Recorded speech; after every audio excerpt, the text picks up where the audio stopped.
عايزه اقول لكم بقى ان من اكتر الحاجات اللي بشتريها من الفرن حرفيا هي القرص دي. انا فعلا بموت فيها، ومش عارفه بقى في حد زي كده ولا انا لوحدي. وفعلا برضو هي مش واخده حقها. دايما كده كل لما اروح اشتريها من الفرن بلاقيها مش صابحه.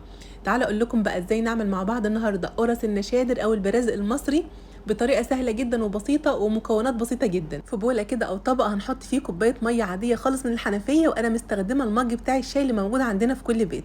ضفت عليهم 4 معالق كبار مليانين من السكر وقلبتهم مع بعض كويس جدا. بعد كده ضفت عليهم 5 معالق كبار مليانين من الزيت ومعلقتين كبار سمنه او معلقتين كبار زبده. طبعا بقى هنقلب كل الحاجات دي مع بعض كويس جدا، وبعدين هنضيف عليهم معلقه كبيره مليانه من النشادر. حد هيقول لي يا مروه ايه بديل النشادر هنا؟ هقول لك لا، هي الاساسي بتاعها النشادر، ما ينفعش ان احنا نستغنى عنه ولا ينفع ان احنا نستبدله. هنقلبهم تاني مع بعض كويس لحد لما نتاكد ان كل المكونات اندمجت مع بعضها. هنضيف عليهم بقى بنفس المج اللي احنا مستخدمينه 4 كوبايات من الدقيق بالظبط، نص كيلو دقيق وعليهم نص معلقه صغيره من الملح، وانا هنا مستخدمه دقيق متعدد الاستخدامات. هنبدا بقى ان احنا نلم العجينه بتاعتنا لحد لما العجينه تلم معانا خالص. طبعا كده زي ما احنا متعودين واحنا بنعجن يا جماعه، لو لقيتوا ان العجينه طريه تحت ايديكم يبقى كده العجينه محتاجه معلقه دقيق او معلقتين، والعكس لو لقينا ان العجينه ناشفه تحت ايدينا يبقى هي محتاجه معلقه ميه او معلقتين ميه. بس انا هنا ولا زودت دقيق ولا زودت ميه، العجينه معايا كانت مظبوطه بالملي زي ما انتم شايفين بقى كده. العجينه لمت معايا، وانا هنا كده بوريكم القوام بتاع العجينه بيكون عامل ازاي. هنسيب بقى العجينه بتاعتنا بالظبط يا جماعه 5 دقايق، مش بنسيبها مده طويله، هنسيبها بس 5 دقايق لحد لما نحضر السمسم. طبعا انا عامله النهارده نص كيلو دقيق بس، لو هتعملوا كميه اكتر من كده فانتوا هتحتاجوا كميه سمسم اكتر من كده. نص كيلو الدقيق بيحتاج معانا من كوبايه لكوبايه الا ربع من السمسم، وده سمسم ابيض مش محمص ولا حاجه خالص. هنحط على السمسم ده 5 معالق كبار مليانين من السكر، ومن معلقتين ل3 زيت. ممكن تستبدلوا الزيت بميه لو حابين. الزيت او الميه هنا ليه؟ علشان يخلي السمسم مندي معانا زي ما انتم شايفين كده، علشان لما نيجي نحط العجينه على السمسم يمسك معانا في قلب العجينه. كده خلاص بقى هنجيب العجينه بتاعتنا بالظبط يا جماعه بعد 5 دقايق، انا ما سبتهاش ترتاح خالص، هما بالظبط 5 دقايق الوقت اللي انا حضرت فيه السمسم. جبت العجينه بقى وقطعتها، وهنقسم العجينه بتاعتنا لكور صغيره في حجم الليمونه الكبيره كده.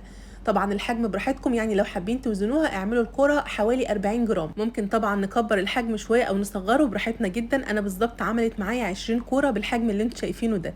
هنجيب بقى مسحه زيت بسيطه خالص كده ونمسح بيها العجين، وهنغطيه بكيس، وهنبدا بقى باول كوره شكلناها خالص.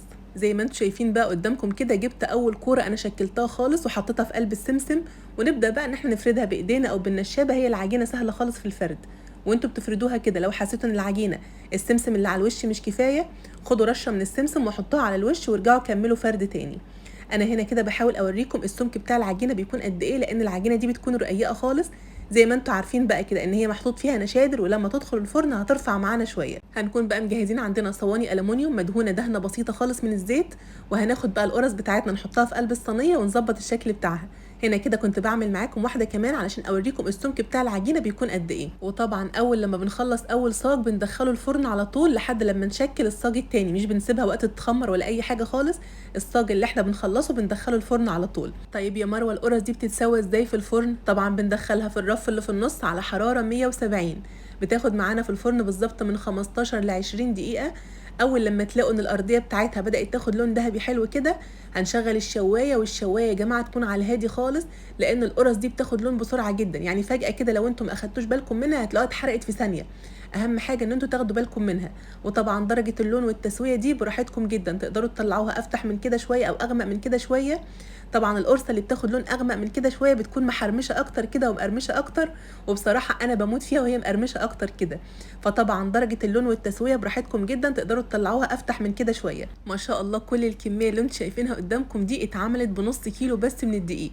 ان شاء الله بقى تجربوها، وانا متاكده انها تعجبكم جدا، لان فعلا هي مش واخده حقها في الافران خالص، وكل مره بروح اشتريها بلاقيها مش صابحه.